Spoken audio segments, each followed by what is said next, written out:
Mr. Speaker, I rise today as a member of this body who was born of the reform movement. When I first started hanging around Harrisburg, I was outside on the front steps. I was shaking my fist at the members in this room. But at no time in those 10 years did I ever suggest that we reduce the size of this body. I rise, Mr. Speaker, to oppose this bill because of the unintended consequences it will have, because we are looking to move this bill in a vacuum.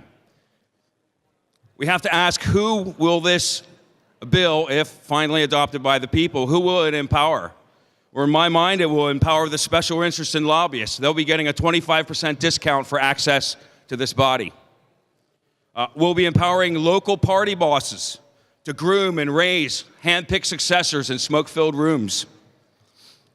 Also, at one time, this body was run using strong-arm tactics and browbeating. Now, that's thankfully changed in the last 10 years, and we have a good leadership team.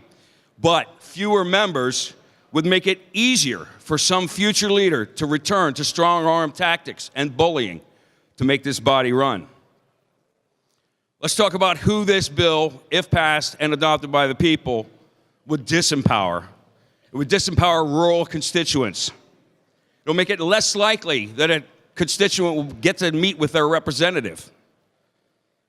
While urban districts may not substantially increase in geographical size, some rural districts will vastly increase in size, increasing travel demands for the representatives to meet with folks in the district.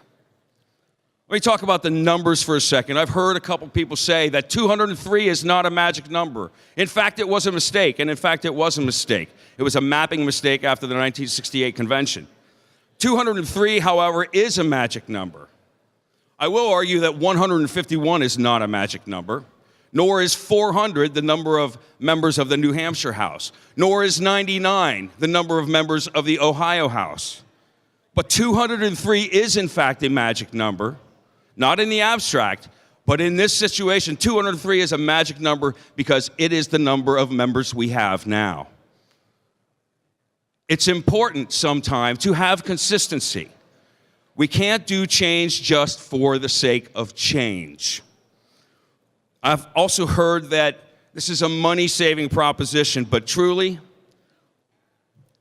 if we want to save money, why don't we vote to eliminate our district offices?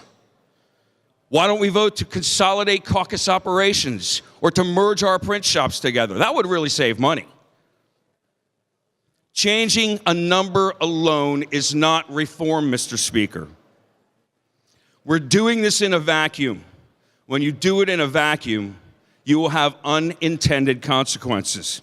You will have a detrimental impact on rural constituencies.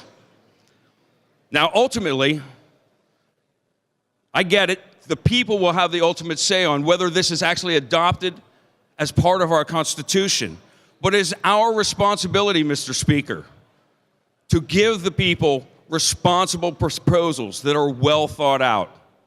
Not just well-intentioned, but well thought out. And if we think about the unintended consequences, Mr. Speaker, and the impact of this bill on the rural communities of our state, we should absolutely not pass this on to the voters to ratify at the ballot box. Thank you, Mr. Speaker.